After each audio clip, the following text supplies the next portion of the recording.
Let me show you how to make homemade apple pie filling. I am actually making 3 batches today. I will wash my apples and cut them up and slice them into small slices. I did keep the peels on, but you don't have to.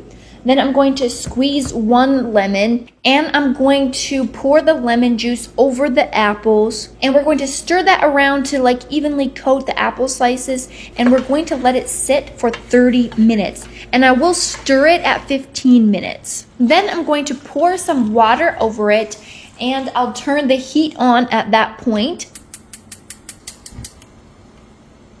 I'll add some white sugar, some spices, and some brown sugar, and we're going to put the lid on and cook it for about 5 to 7 minutes. I'm going to give these apples a stir, and then we're going to add in a mixture of cornstarch and water, and it should only take about a minute to thicken. Then I'm going to remove it from the heat and stir in a little bit of vanilla, and then we have to cool the apple pie filling completely.